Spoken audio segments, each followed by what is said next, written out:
Alright, so after like, I say 2 or so weeks of hibernating at home, I moved to Kalamazoo, Michigan, because I had a summer internship with Pfizer in the analytical chemistry division. And while at Pfizer, I was pretty much treated how I was during the grad school visitation weekends. So, a bunch of snarky comments, bunch of people that don't know me trying to make me feel dumb, you know. I was almost completely numb to that shit now. Well, then. And just to make it a little bit worse, is that they didn't even give me a real project. Like, during the interview, I remember, like, on being on the phone with Steve Brody and Adam Hill, who were going to be my supervisors for that summer of 2012. And they were talking about doing QNMR on heparin samples to assess their purity and whatnot. And when I get there, they tell me that I am going to be doing a Redic on just regular old analytes. So like, okay, that's kind of shady. So I kind of figured that wasn't a real project because one, they didn't give me what they said. They didn't give me what they said they would give me, and two, at the end of the summer, they basically gave me something that told me the project was done years before I got there, or at least the vast majority of it was. So there's like I'm pretty sure I was given like not given a real project. So yeah, that's basically what I'm trying to say, right? So snarky comments. My supervisors for this year were for that year were Stephen Grody and Adam Hill, and another one who wasn't really my supervisor but worked in the same area as me was Mark Mowry. He was a very nice guy, you know, relative to Adam Hill, who had serious issues, as I will talk about later.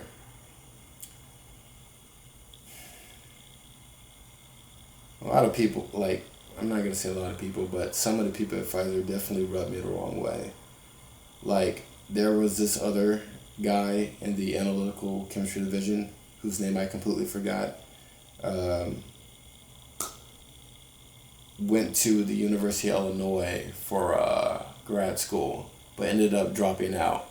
And I remember having a conversation about him, and he's telling me how he dropped out, and he then says, I'm probably going to end up doing the same thing. Now, I'm pretty sure I don't need to tell you why you shouldn't say that to a person who's basically a complete stranger. So I'm just going to keep it moving.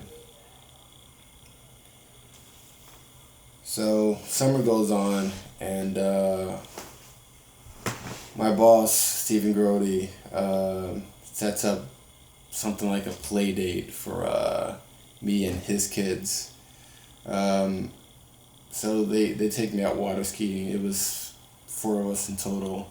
It was me, his oldest son Ari, his youngest son Avi, who didn't tell me his real name. He just told me his name was Avi.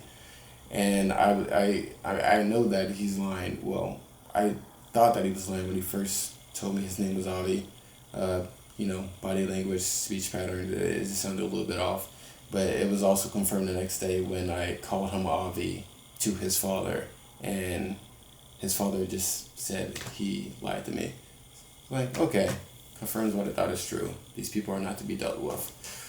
And there was also this other kid that I'm going to call the Canadian because I don't remember his real name, but I do remember that he was from Canada. So we're going out water skating, and you know, I'm watching people do their thing on the skis and on the board or whatever, and then it comes my turn. I'm like, okay, this is going to be a new experience. Don't know how this is going to turn out, but hopefully it won't end up too bad. And the first time I got up on the board just fine, and then I failed shortly after. And then the second time I basically just got waterboarded, so I was like, fuck it, I'm going to stay in this boat where it's safe. Alright. So after a while, we stop, and everybody jumps out the boat and starts kind of just swimming in the water or whatever. So I just try to start up a conversation with Ari. It's like, oh, I heard you do MMA. At least that's what your dad told me. That's cool. And with a scowl, he basically says, "I told my dad not to tell you anything about me." I'm like, oh, come on, man. I know this is a forced interaction, but you can at least be nice about it, right? So the longer and longer I hang around these dudes, the more and more I think I should probably not be dealing with them after today. Like, they just don't really seem like what I would consider good people, right? And one comment that really cemented that decision was when I was, in the water, and I noticed Aries' back hair. I'm like, back hair. That's kind of gross. And then the Canadian made a comment about slavery. Now, I don't remember his exact words, but I do remember thinking, all right, I wasn't a slave. My parents weren't slaves. My grandparents were slaves.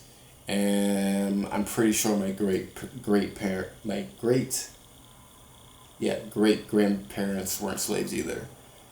So the concept, or should I say the topic of slavery, isn't really relevant at this point. So he's basically just trying to get a rise out of me by saying racist shit. It's like, okay, now I'm getting real analytical. So I'm trying to figure out if this is a socially acceptable way of communicating with people that are of a different color. Because, Ari and Avi are just looking like this is a normal thing. And assuming that this is a socially acceptable way of communicating with other people that are of a different color than you, I should probably be on the safe side and say fuck the entirety of Kalamazoo, Michigan, and never come back there, right? So it from there on it gets a little sketch. I remember us driving back, and when we got back to Ari and Avi's house, they started playing basketballs and talking about going to get some barbecue and basically a lot of stereotypical black shit. But the thing is, I don't particularly care for basketball, and I really don't eat barbecue. So I passed on it, and as you can guess, and when I did, they kind of just scoffed at me. It's like, oh, okay, if you don't want to hang around us anymore, you just have to say so. All right. Cool. So, with regards to the project, I had to use a Reddit to validate. I had to validate a Reddit by assessing the accuracy of the method on just whatever type of analyte I could find. And the first day it worked perfectly. So I was like, okay, cool. I get excited. I go tell Adam and Steve Brody, and it seems like every day after that, up until a couple weeks before I had to give my oral presentation, nothing would work. I'm pretty sure they set me up to fail.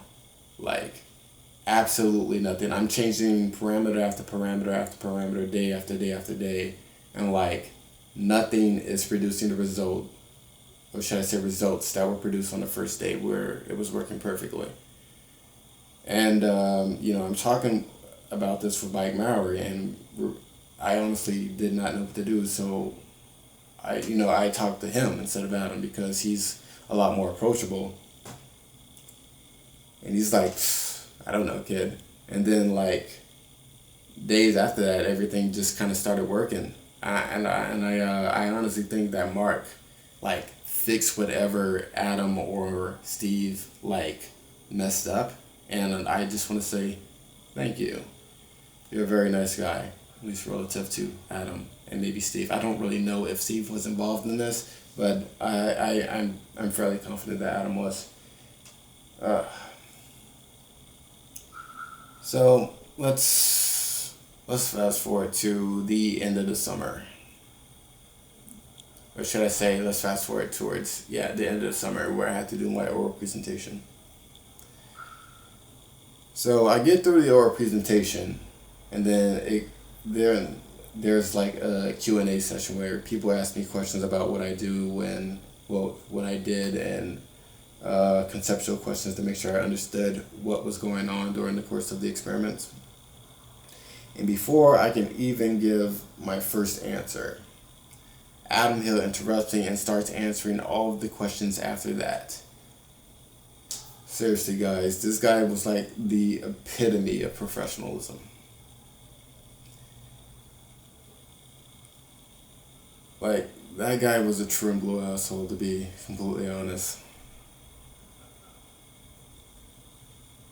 And he just seemed to want to ride me for no reason.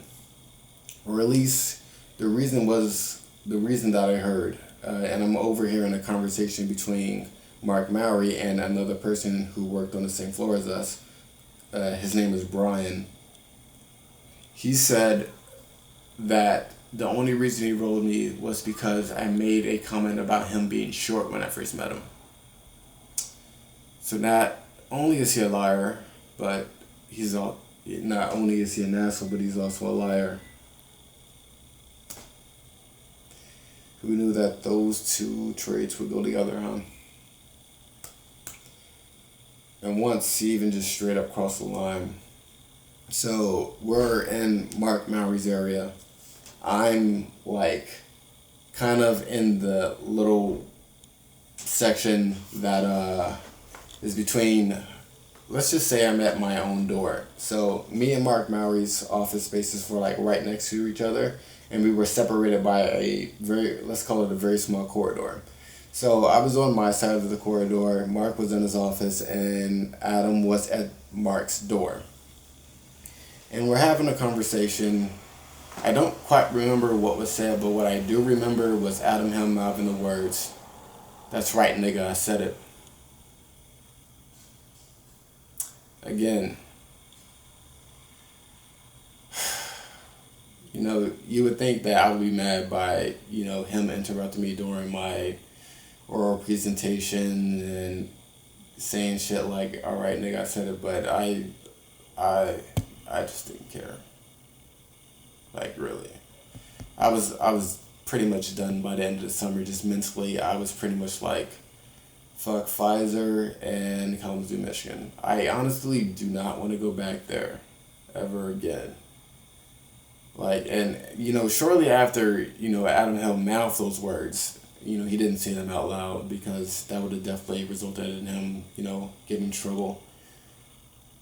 Maybe not. I'm not entirely sure. You see, I'm a little hesitant to believe that he would have gotten in trouble for that because it's he said versus, what I said, And Mark Mowry was there, but he's probably not going to do anything to get Adam, suspended or fired or anything.